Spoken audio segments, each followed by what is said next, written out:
What's up, WWE Champions Universe? Welcome to Champions Chat, the fastest growing podcast dedicated to the WWE Champions mobile game. I'm Montez Ford, Rusty Graves, and with me as always, Angelo Dawkins, Lee Brown. We're the Street Profits. What's up, Lee?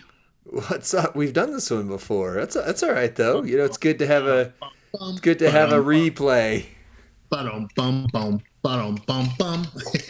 Street Profits are fighting the bloodline right now, I hear. I can't watch SmackDown until this week. I can start, kind of. Yes. So the Street Profits were actually on NXT last night.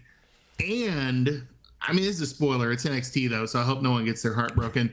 But, like, the bloodline came out and interrupted the match. The friggin' bloodline invaded NXT last night. And it was incredible, and it wasn't a main event moment. It was like early in the show, so it's like really cool stuff, Lee. When we get to talk about WWE TV, maybe we can talk about the fact that one of the bloodline was missing, and there's reasons for that possibly. Anyway, I want to hear.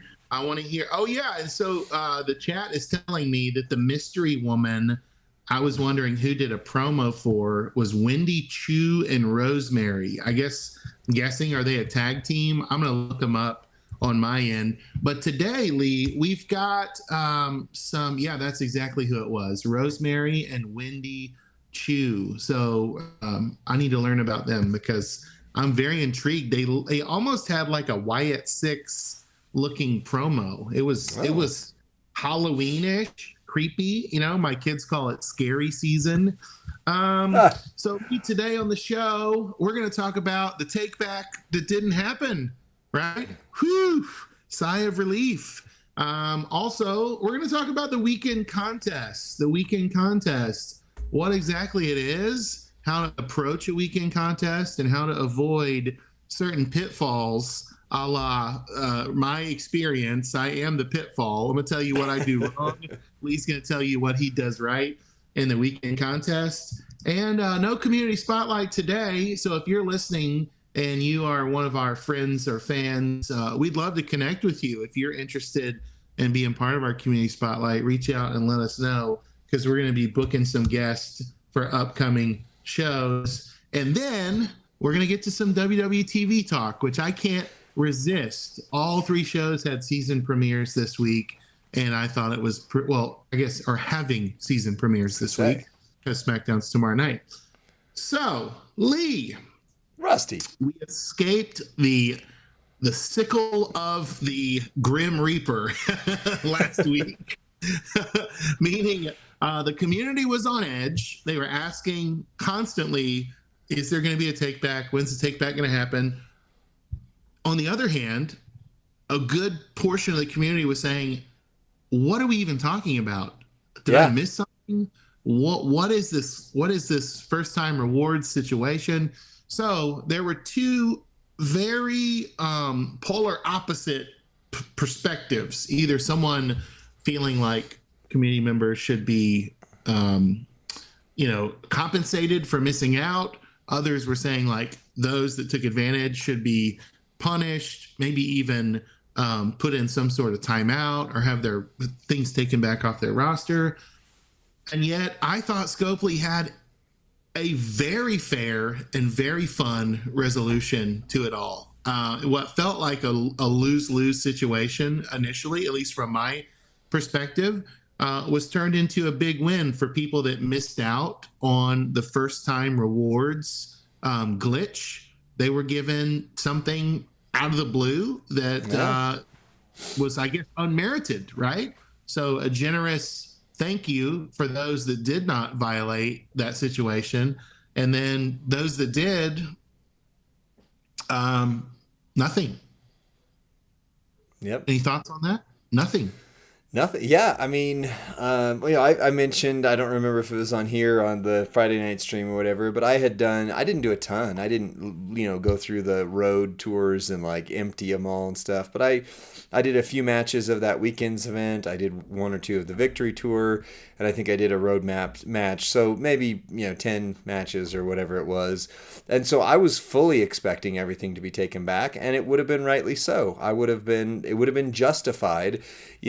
knowing what was going on there. You just never know with these glitches when it's going to be something that, like things get taken back, when it's going to be something where, it gets ignored or just things move fast and it goes away, or when it's going to be something that's a big deal. So the resolution was great. I hope that it doesn't encourage those who did, really slam and spam the game in a bad way to continue that action. We talked about other games have ban hammers for that very reason, so that people don't break the community of the game. Because if the resources get too out of control, then Scopely would have to make master managers doubly as hard as they already are, and I can't. My roster can't support that. So But overall, I thought it was really good. I did not get the compensation bags because I took advantage. Even if this much, it doesn't matter. I took advantage, and therefore, sir. I don't know what was in the bags either because I didn't get them. But I know I would have recruited Ilya, but I did have to spend or pull to recruit Ilya instead. So I was going to make that old dad joke. Hello, pot. I'm kettle. So, yeah, we're not gonna go on and on and on about this, but I thought we can exhale. A resolution happened, and if you have no idea what we're talking about and you opened your mailbox that day and you were pleasantly surprised, good for you. Yeah. If you have no idea what we're talking about and you opened your mailbox that day and you didn't find anything, you probably got something good that you didn't know you weren't supposed to get. So right. I don't assign malicious intent to everyone, right? No. I don't want to assume everyone knew and took advantage. I just don't think that's reality. I don't think that's realistic, right? Some did, but certainly not all. Yes, some did. Many in top factions said, we had no idea. We had no clue. Our faction didn't know about it. Right. It wasn't in our chat. Nothing came across Discord. No one told us to, go for it. So we move on. We move on. Yeah. Hopefully people got great resources out of it. Hopefully it influenced their talent ups and they did amazing things. That's all I got to say. Yeah. You didn't get left out of anything, Noble January. You got something good, just like I was saying. Lee, the weekend contest, I'm notorious. Now, we could talk about a midweek or a weekend. I'm notorious for wanting to start the contest and race up the milestones as fast as I can. I see something I want on a prize wall, or I see something in a milestone that I want. Oftentimes, I'll go straight to the portal and look at the flash market to see if there's contest points there, to see if there's maybe prize wall medallions there. I'll look at what value is in the loot for contest points. And I will oftentimes make my weekend contest a Friday contest. Right? Go all out on Friday. I'm being told by smarter people in the community that that's not the best strategy. I'm going to turn it over to you, Lee, and you talk to me about the way I play the game. Feel free to don't hold anything back. Scald me if you. Well, I mean, it's not that you're doing things wrong in some aspects of it. In fact, as Scopely has been prioritizing, or what's the right word? They've been incentivizing kind of the way you play. Like, for example, with this week's midweek, if you're gonna pull, you do it Wednesday because it's worth double as opposed to Thursday, which we are on Thursdays. We're recording this, but before the reset still, right? So, if you're gonna pull, you do it early. However, the reason I think they're doing that is because the prevailing wisdom on how to do the best in events and get the most out of it has been, if you're gonna spend, wait till Sunday because the better offers are usually Sunday. At least that's the prevailing wisdom. And so, even just from the spend side of it right there, they are incentivizing early spend because a large portion of the player base have said like, well, I'm going to wait until the finale of these things to see what's going on. And then the other side of it for yours, Rusty, is something you have addressed yourself and you want to make sure the community understands. Whatever you get, like prize wall medallions, don't blow them day one. Wait until the end of the contest and see what you get. So just recently you had a prize wall where you spent boom and then had some repercussions, right? Or am I misreading? Okay. Well, yeah, and it's happened several times to me. One common situation that I'll run into is that I will forget. Oftentimes there are end of contest rewards in addition to, so let's say it's feud, right? And the feud ends and I've got all my feud stuff, but I'm on a leaderboard or our faction is on a leaderboard, right? And so there's more contest points coming in, potentially more prize wall medallions coming in from that leaderboard as well. And so I'll use what I have. Let's say I have 40K prize wall medallions, right? And the contest might end in 8 hours, and I'll use whatever the best thing I can get for 40K is, and then we'll get another 20K. And if I would have waited, I could have got the next best thing. And I think that happened to me with Zombie Gunther being a quick grab off the. So this is an infamous prize wall that a year ago. Legend. It was potentially the single best event and weekend we've ever had in the game, and we were given a very generous prize wall settlement as the community.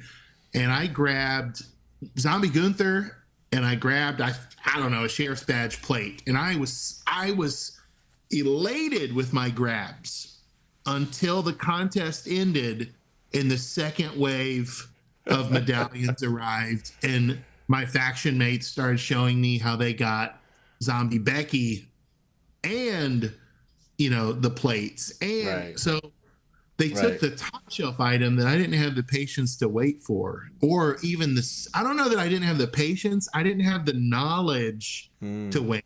I wasn't being told, wait till it all comes in. I didn't know more was coming in, right?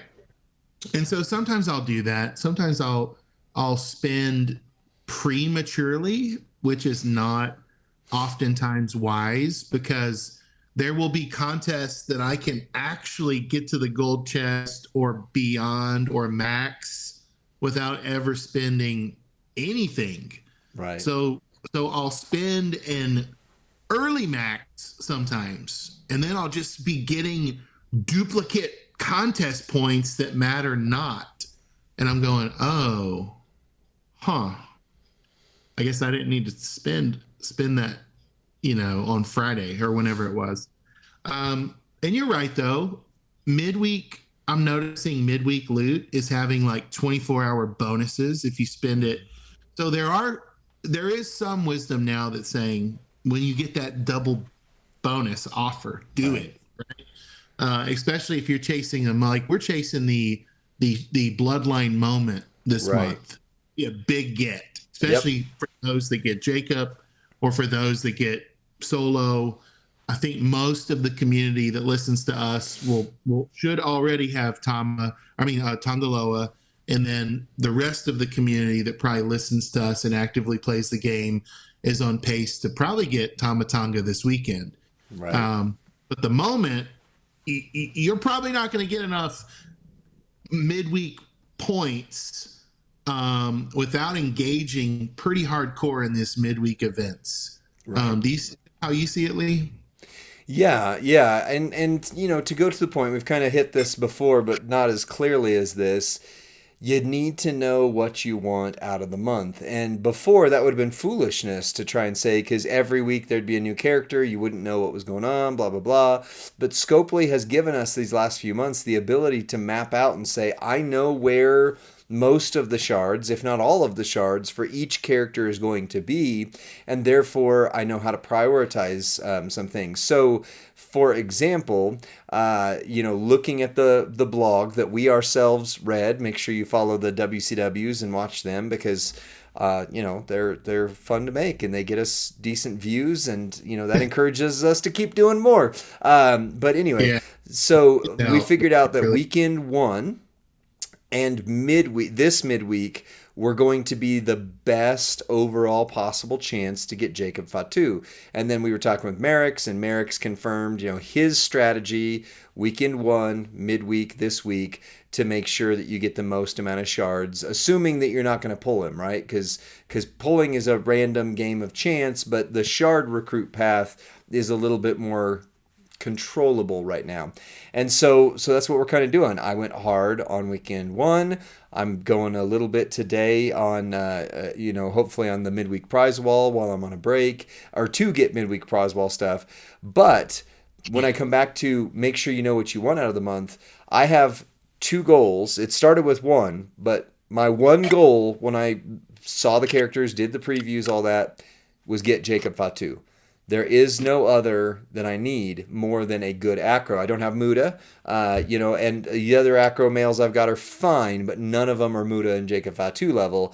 And so that's my one goal. Now it's goal number 2 got put in because they put that bloodline moment, which makes Jacob Fatu functionally, it's like the same boost as his gear. So if you don't get the gear but do get the moment, astronomically great, right? So for me, I know my goal is to get that. Now, I do also see on there that William Regal's other gear is on the prize wall.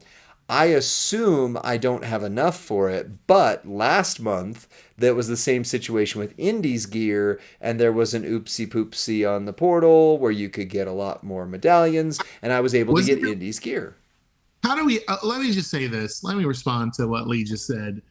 For the record, anytime something happens in the game and there's a large dividend for the player base, I never assume there's been an accident. I always assume they're just being generous. I always assume it's as intended.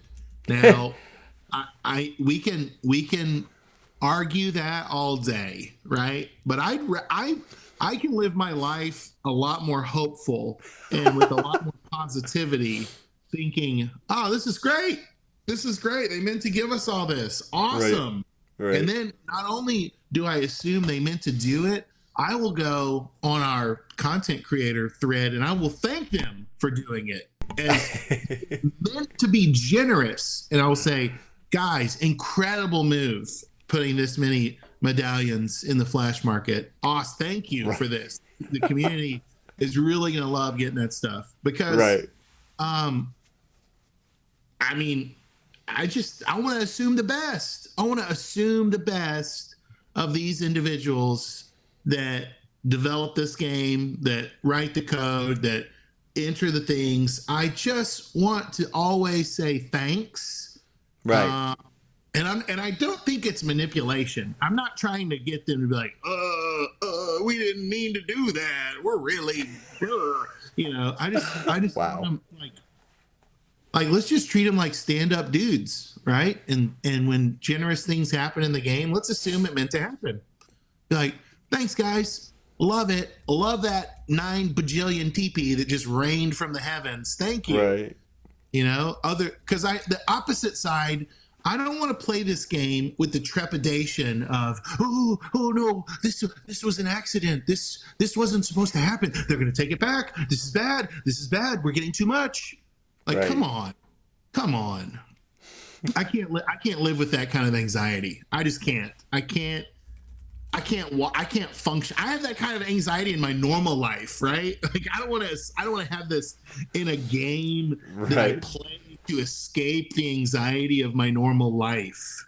Right? Is that okay to say? Is that okay to just say? That's fair to say. I assume they meant to do it when they do these things, whatever quote these things is. Sure. And generous acts of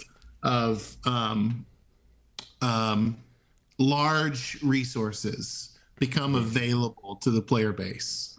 We'll just call them generous acts of Scopely, GAS. So when they let out the gas, Burpo's got the gas this week. You know, he's just had a generous act. So why not? What's the opposite? What's the opposite of assuming they meant to do it is assuming they didn't mean to do it, and that they're just mean people, and that they're out to get us, and they're out to withhold from us, and they're out to make this miserable experience, right? I don't want to assume. I don't think that's the opposite, but okay. Well, I'm just right. I don't want to play this game if that was my default assumption. Yeah, I think the truth is somewhere between the two. But do you ever hear a moderate, rational argument? You know, like you said, the truth is probably somewhere between the two. Do you ever read that on any Discord, on any forum post? No. Is anyone saying, "Hold on, guys, let's think rationally and clearly for a moment"? You know, like. Where is that happening? What Discord are you in? Invite me to it where they're thinking clearly and logically. Oscar Nunez's Rational Consumer podcast or Discord chat. Yeah. Actually, I only get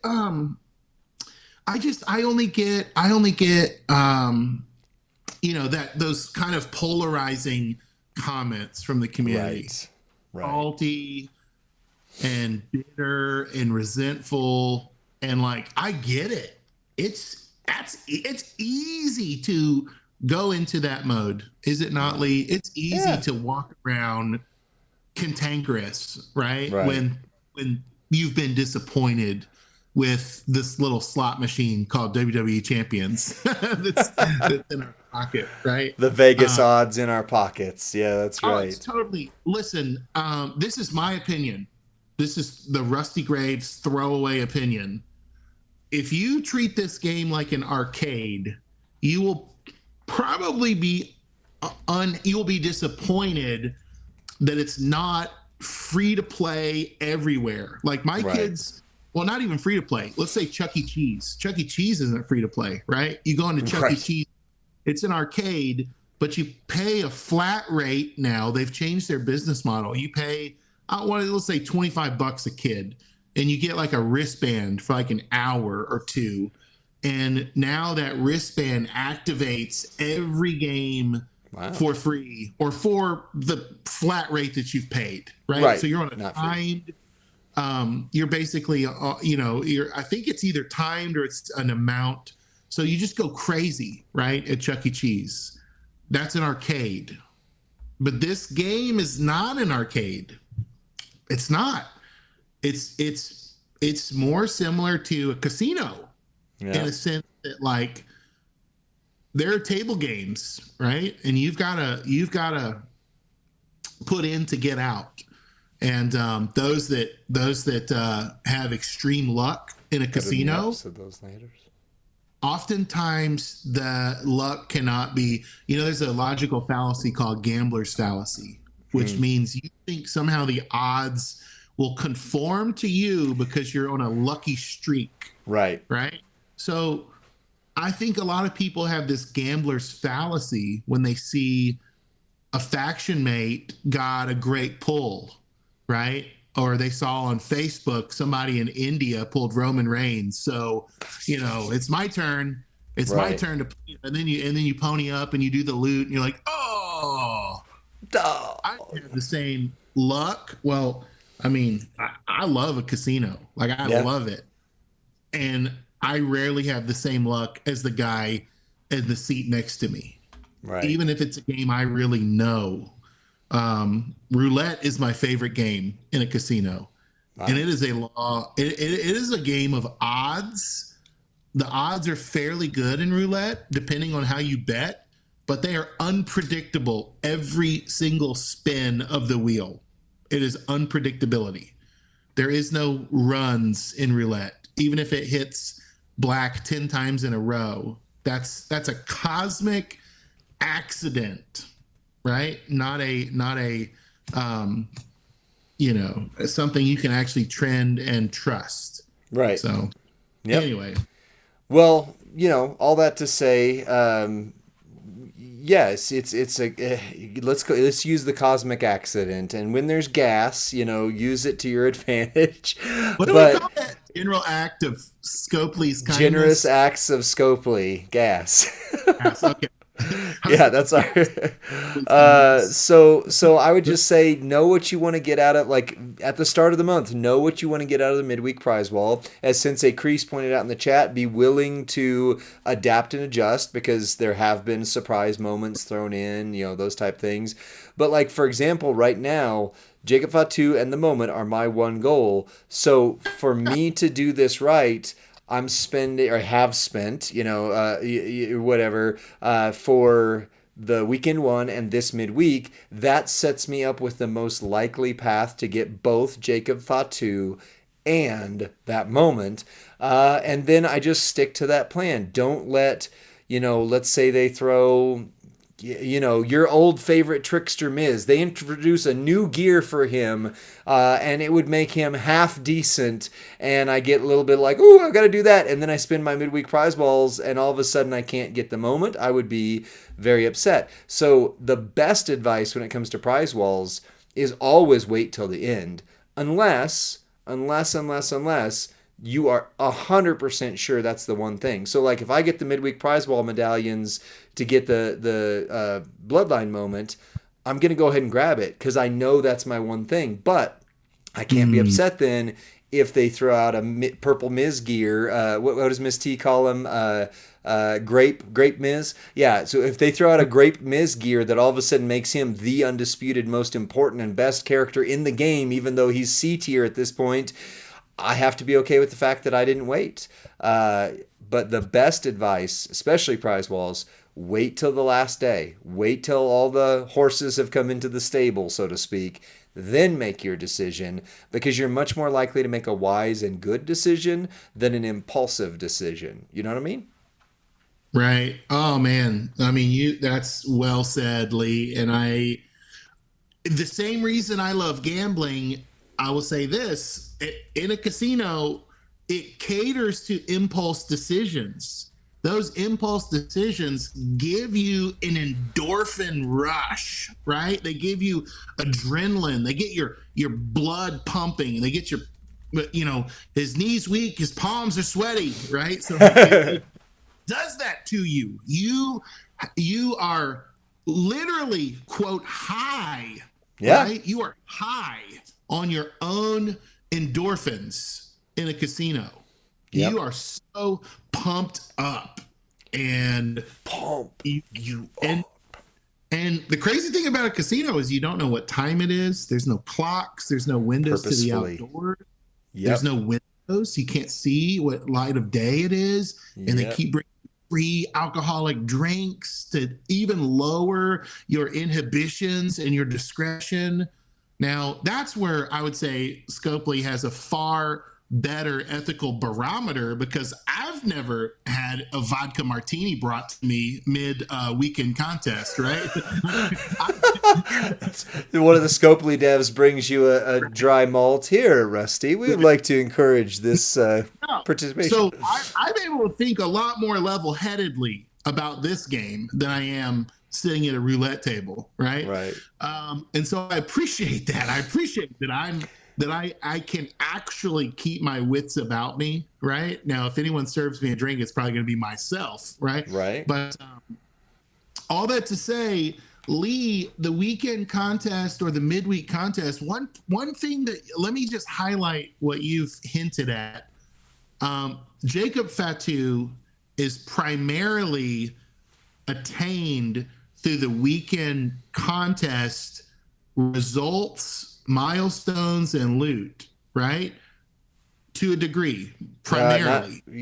Fatu, right? He, like I said, this weekend is his shard debut, so I'll do a little bit with that and try for it. But the bulk of the shards that were available for him will dry up after this weekend. It's going to be It's going to be a trickle. It was a bit of a rush early on, and then it's going to be a trickle, which again shows that Scopely's changing their tactics to try and get you to do things earlier, where the wisdom of the community prevailed that you wanted to do things later. So watch the way, I always say, watch what Scopely's incentivizing. Whenever you watch the breakdown videos that we do, which, by the way, small rant, but every content creator, the secret behind the secret is our preview videos are usually, all of us, even the kings of it, are lower views than almost any of our other content, and yet that's the stuff that like we get the most. Like you have to do this. You gotta, we gotta get these out. Please watch our breakdown videos. But I'll watch in there and I'll look at things like, what are the other trainers that have come out this month pointing to? If a character has gear, so like Jacob Fatu has gear, I'll look, what does the gear do? And look, what is Scopely incentivizing? They're incentivizing this move set, so that's the one that's going to get the most buffs. It doesn't always mean it's the best one, but it usually does. And so same thing with the spending patterns. Look at what Scopely's incentivizing and recognize, if you're going to play the game, play it the way that they have said you will win, more likely to win, right? So they're very smart about making money. That's very true. So they're incentivizing Jacob Fatu shards early in the month and his gear later in the month. So that's the payoff, trade-off. Okay. So thanks for that clarity. What I was coming to a point with was that the moment is not in competition with the shards, right? Different shards are not. Yeah. So your strategy, you aren't stepping on yourself if you say like, well, I'm trying to prioritize the moment. No, I'm trying to prioritize shard recruiting him. No, these are they either complement one another or they're done in different ways, but you're not having to choose either or, is what I was ultimately trying to say. They're not being pitted against each other. Like sometimes last week you could either recruit Tamatanga on the prize wall, or you could get his plate. Like those were in direct competition. You're like, ooh, big spend. That was big spend. But yes, absolutely. Yeah. So and maybe that was a poor example, right? Because it didn't pertain to a big segment of the community. But all that to say is like, as you're tracking your contests and as you're developing your strategy, you need to realize, that it might involve, this might be a multi-contest effort, right? This might be a long month of strategy. So I don't want to keep going on and on about that, but I just realized that I spend too early. I spend too early. Yeah. Bottom line, I'm gonna try to wait and spend more slowly in the weekend, unless there's some advantageous, clear, direct bonus for an early spend. I'm gonna really try to slow it down, and I think. Lee, what you said, like, are we talking tag server theory? Yeah. That's gambler's fallacy. Earlier, what I was saying, right? But yeah, so, oh gosh, I just was saying about, I've heard you said traditionally some of the best offers are on Sunday in the weekend contest. That's the prevailing wisdom of the community. And well, here's what I would say. I noticed. It cost me 2 mega rerolls in the Ruby market to do what Merrick's did on Sunday. The Sunday Ruby market offers were so I wasted rubies to get what he got because I did it 2 days before he did it, and we were kind of comparing. We got to the same place. But I used a lot more gas to get there, right? It's kind of like Scopely.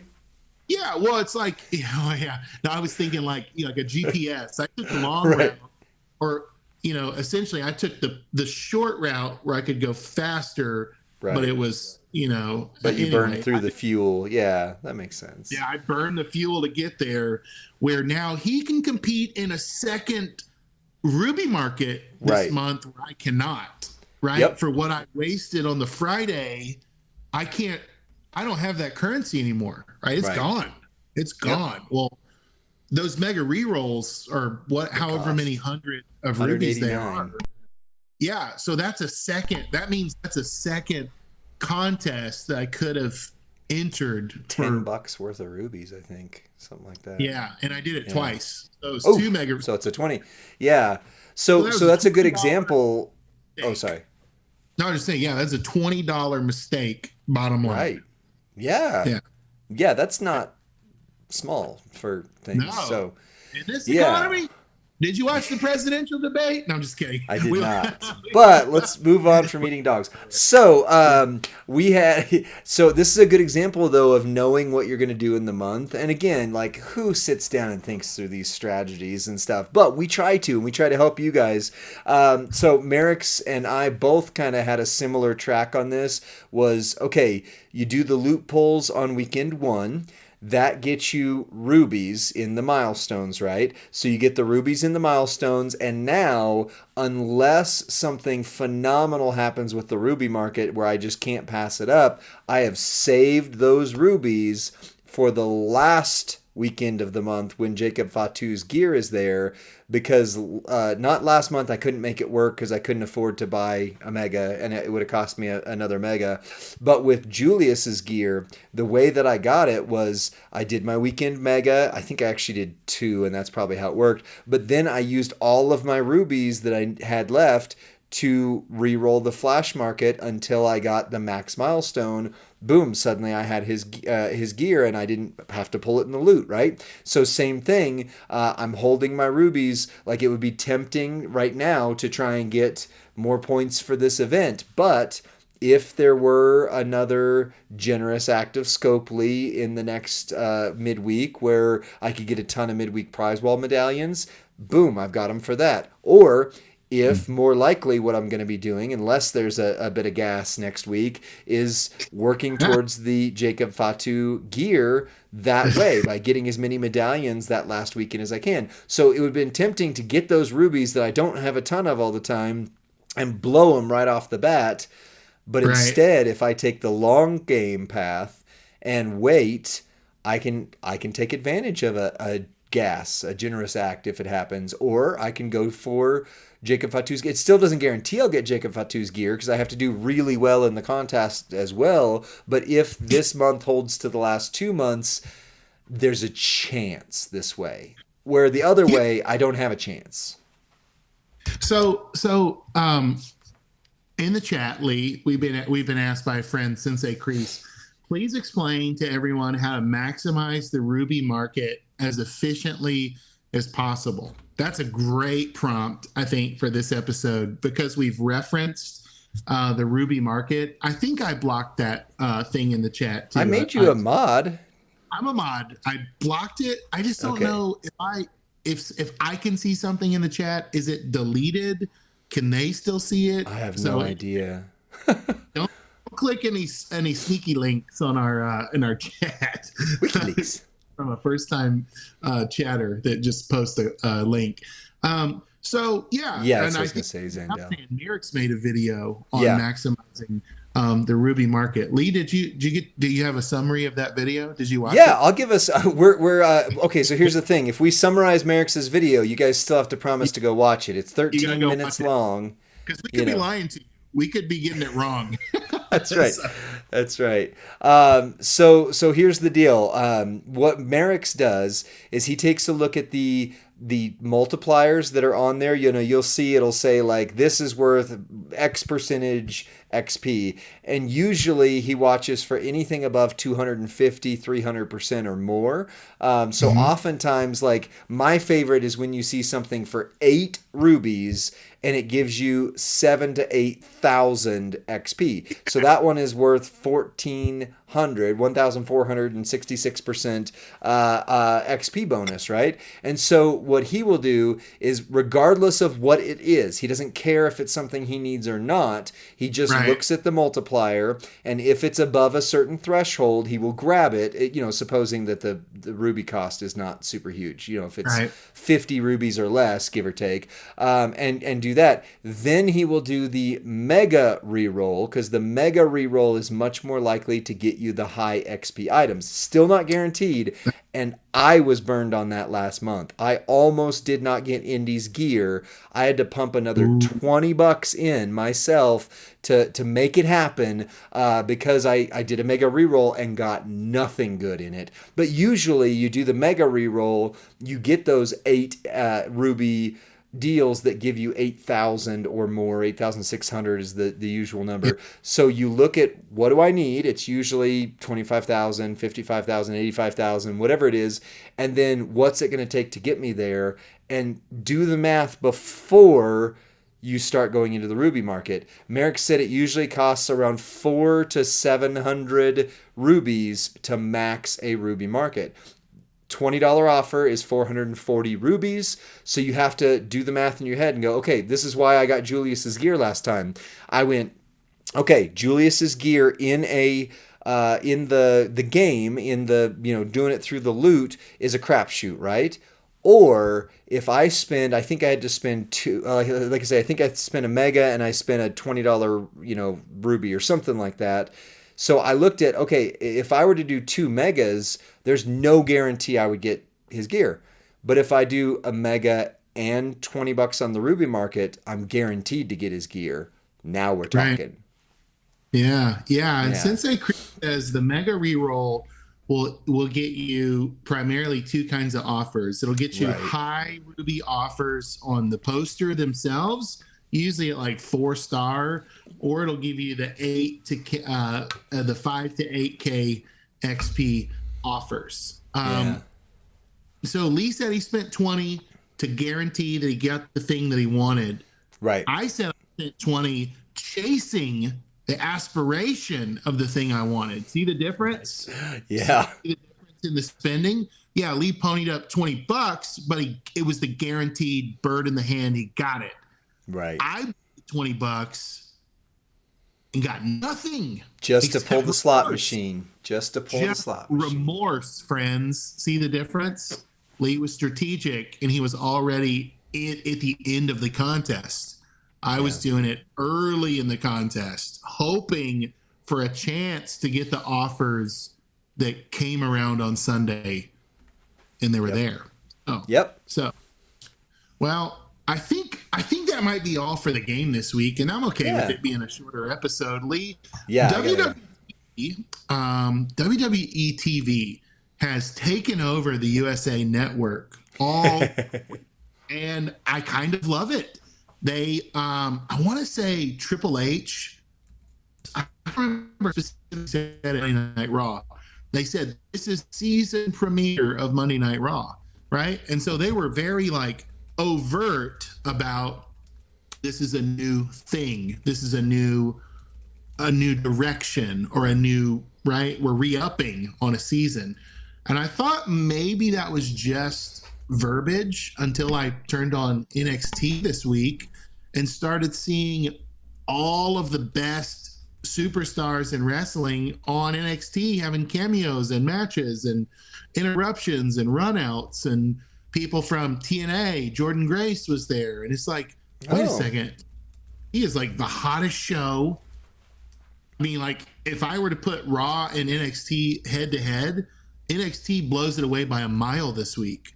Now, maybe they're getting progressively better. Maybe SmackDown is going to be even better this Friday night. But man, and the Rosemary, the wrestler I was asking about, that's the reason I didn't know who she was, is because her promo was on NXT last night. I had no clue who she was. So we're seeing a new season is a great way to say it. These shows are on new networks. Yeah. These shows featuring new superstars. It feels like the deck has been shuffled to a degree. and it feels like they already started promoting War Games as an NXT event, which Oh, makes me wonder: is it NXT exclusive, or are there going to be a War Game? Because it should we've be all still Survivor Series War Games. That's kind of the way they've made that right, pay-per-view or right, whatever they call it, PLE. Yeah. right, and we've all assumed War Games would probably feature a inner bloodline Hmm. final finale. Yeah. Maybe that's not true, but like that's kind of where we thought it was heading. Um, Lee, all that to say, are you okay with the WWE universe having the green light to move around at will between shows? What used to be the draft system confined you to a show Right. unless you were an astronomical star like Brock Lesnar, who it was in his contract that he could Right. appear on any show he wanted to, and he appeared on Yeah. no show. And, Right. so He could be anywhere if he showed up. yeah, Right. he could appear on any couch of his choice. Oh, wow. Them's fighting words. Yeah. Wow. Well, Yeah. I've been a notorious Lesnar naysayer, and I'll continue to be. So, Yep. Yep. No, I mean, I think it makes sense for NXT in particular because, while we are bound and gagged to not talk about the other show, the other company, WWE sees NXT as direct competition to the other three-letter company that's out there that's number two. huh. And I mean, they say they don't. They say they don't pay attention to that other show and all that good stuff, but yet they counter program NXT against them all the freaking time. And so NXT to them is the equivalent to that other three-letter company. And so whenever they do something like this, they want to boost. I mean, this run right now is TV rights negotiations already happened, but now the CW is about to see NXT for the first time, and WWE needs that to be a hit on the CW because Uh, then that greases the wheels for other things. And so, yeah, they're going to announce CM Punk for whatever. Now, I don't know if I would like it going between Raw and SmackDown. The reason it worked before the brand splits was because there was one world champion and one intercontinental champion. And when you've got like, let's say they just got rid of the brand split, LOL, they would either have to unify the belts, which they've done in the past, ugh. or they would still need to keep the champions exclusive to one show, even if everybody else moved around, because then otherwise is Gunther the number 2 champion and Cody's the number 1, and then the IC is number 3, and then the US is number 4. I mean, Okay. it starts to get like, and why do we have 16 freaking belts then when you've Mm. got everybody going for it? So I mean, if they're going to unify across the board, that's one thing. But I think NXT is just a whole different ballgame.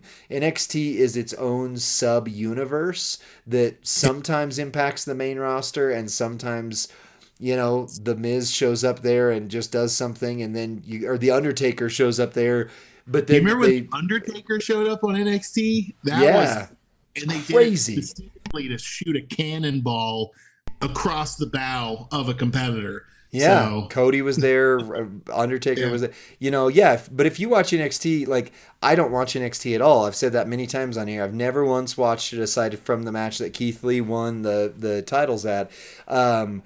But if I knew that the Bloodline might show up, okay, maybe I'm interested now. Maybe I have some reason to watch it that I didn't have before, and etc. And just the fact that now SmackDown, I was going to mention at the top of the show, SmackDown being on USA means theoretically I could watch it now, Yeah. except for it's at the same time as our Yeah. stream on Now, Friday. the CW, is that a local channel where you live? Like for here, you can catch the CW, I believe, on just an antenna. Like you can just watch it. Oh, I would assume so. I have no idea. I don't have cable or satellite in any form aside from if I hop on my mom's Sling TV once in a while. But I do also not have an antenna. We don't put up an antenna for any reason. We don't watch the news for reasons, and we have no interest in sports. And that's usually the reason you put up an antenna is local sports and the news. Don't watch those. Right. So we don't have an antenna either. Yeah. So In the chat, Zandel, he actually wrote NXT was better than the main roster for years, and I Oh, I totally know. agree. Yeah, I I got heard that. really, really into NXT, and Oh, I there we think go. it's coming to a place. So the CW app will have it for free, so you can watch Nice. NXT. Apparently, that's incredible. So they're telling compelling storylines in NXT, and they're developing the superstars of the future. But what they're also doing is giving a valid platform to develop main roster storylines, which I love. Yes. It's so much better for someone to go to NXT and do something than to say earlier this week on social media, Natalia, it's like, come on, Right. like don't create this. Anyway, actually Right. let them do the things you're saying that they're saying and doing, right? So I think that's so good. But Well, Lee, you do you know this news? Do you know this news? This is breaking news. what's The that? NXT Performance Center is moving to Las Vegas, Nevada. Vegas. Yep. Las Vegas is becoming the epicenter of the world. Of TKO at least. Yeah. They have football there. They have all the big UFC fights there. They Yep. have Major League Baseball coming in a few Wow. years. So the Oakland A's are moving to Vegas. Crazy. They've got the hottest team in the WNBA, the Las Vegas Aces, and they are And the on Knights. fire. Yep, they've got the Golden Knights. The Golden Knights. Yeah, so Right. Well, this is pretty yeah. incredible these days, and they have all that gambling I've been talking about all show. I've seen that. Yes, I've been there before. Actually, so two things. One is Vegas. when NXT was better than the main roster, I 100% agree that that was the case, Sandel. Here's the thing.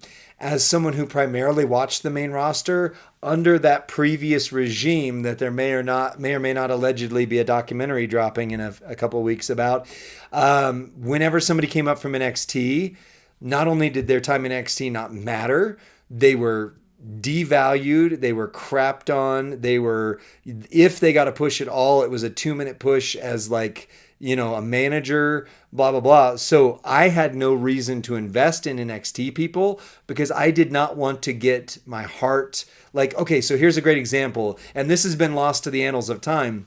Yeah. Gunther was part of the Survivor Series when he was Walter. Walter was a part of the Survivor Series. He was eliminated almost immediately. Immediately. Boom, Gunther's done. So they didn't treat them like people that they were going to invest in. Karrion Kross, now obviously he has zone issues now that he's come back and still hasn't gotten over. But the fact that he was Killer Kross and then came in and got like gimp masked and beat by Jeff Hardy in a few seconds, I had no reason to watch NXT because I didn't want to like someone and then have to hate them or hate the company because of what they did to them. That's part one. I think the previous head of state buried anyone he didn't build. I think that's why. If he didn't build you, he was going to bury you. Even if his son-in-law built you. Yeah, it didn't matter. It was almost worse. Authority, and that's toxic. That's been what's holding back the WWE universe for years. And we're going to see a documentary about that soon. And I'm excited. Allegedly. No, it's being advertised. It's being promoted. I know, but we have to cover our bases. Allegedly.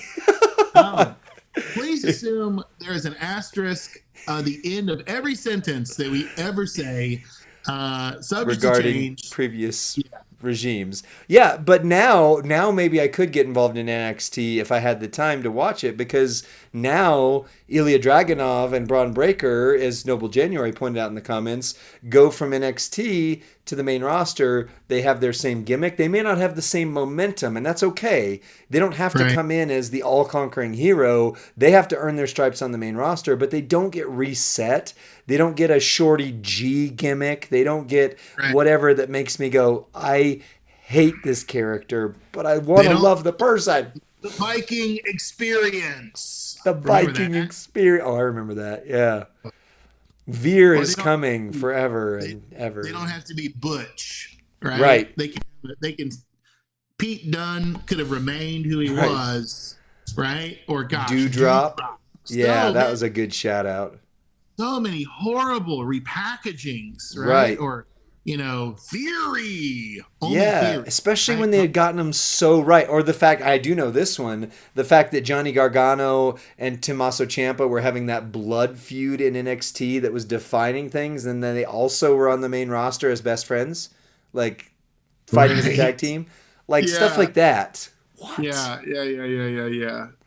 Botchamania. It's really, that website Botchamania. It was all the king of Botchamania, right? Yeah. Who will be dethroned. The dragon will be slayed. The documentary will come out, and we will enjoy the future then. Now. That's right. Forever. Well, my other together. I thought we would have ended the show with that. I thought that was such a perfect ending. Just kidding. I ruined it. I'm subject to change. Black, it's over. That was the scene. Well, I will say I'm super excited about stuff going to Vegas, though. My mom has a place there, so it's like we can go there for the cost of gas and food versus other things. And while I'm still sorting out my job situation right now, so I don't know how that's going to work out, the fact that WrestleMania is going to be in Vegas next year is like, oh, okay. Like, I wonder if my son and I could go to WrestleMania now. Like, I'm assuming it'd be way too much out of my price range, but that's the type thing that I just wouldn't have the ability to do otherwise. Let's get a room comp. I heard they do that. I heard they just give you a room in Vegas when you want to go there and spend money. Isn't that a thing? They just give you comp a room for you? Comp a room. They actually did used to do a lot of that back in the day. Yeah. Call them. Hey, thinking about coming, maybe the dates of WrestleMania? Would you comp the honeymoon suite? Right. To a group of 5 dudes. Yeah. Yeah, that would be fun. All right, Lee. Well, I think that's all the juice I've got. That's all the gas I've got in this tank for today. Can I just say before Lee takes us out, join us tomorrow night on Twitch because we're gonna have a lot of fun. We are power rating. Who are we doing? Jacob Fatu finally? Jacob Fatu. Yeah, we don't have the gas, the generous act of Scopely to do Muta versus him because we already re-ranked Muta, but we can still look at Muta and say, is Muta the king? Yeah. What do you call it? King of the category? King of the category. Okay, so we're not re-ranking Muta again, but we are doing a king of the category. Jacob versus Muta. And then we can. Who else are we doing? Maybe Tamatanga? Are we doing or Tangaloa? Tangaloa, Tamatanga, Zingazanga, Bingabanga. Any one of those guys would be perfect to do. Or Rosie. Okay. Probably just Rosie. Rosie would be. I mean, we could have fun doing Rosie. Although that would be that wouldn't quite be like when we power rated Nia Jax or Road Dogg, but don't do it. I put the pyro plate on Rosie. I think I hit for 19 million at 6 silver. And I was like, right. Oh. Well, 19 million at 6 silver is not bad. That'd be 40 million at gold. I don't think I might hit that, but I did a video on should you take Rosie 6-star gold you guys could watch. Anyway, we're getting sidetracked here. Take us out, Lee. All right. Well, thank you for joining us for the dozen and a half of you or so who were live during the recording of this. And thank you to the few hundred, 500-600 of you on average that watch on YouTube and however many are watching on Spotify and Apple or listening, I should say. Rusty has those metrics. We appreciate every single one of you. And look, it's not a gimmick. It's not a sales tactic, whatever. But watch some of our vids. Like, really helps us out. Honestly. My dog has anxiety, Lee, and so when I leave the house now, I turn on our channel because he has like separation anxiety, so he can just hear us talk. on our podcast and just hours and hours. So you're half of our views then. I figured it out. Dog. It's my dog, my little Jackie boy. You know, he's got the separation anxiety, so I got to just play. You know, keep it going for him.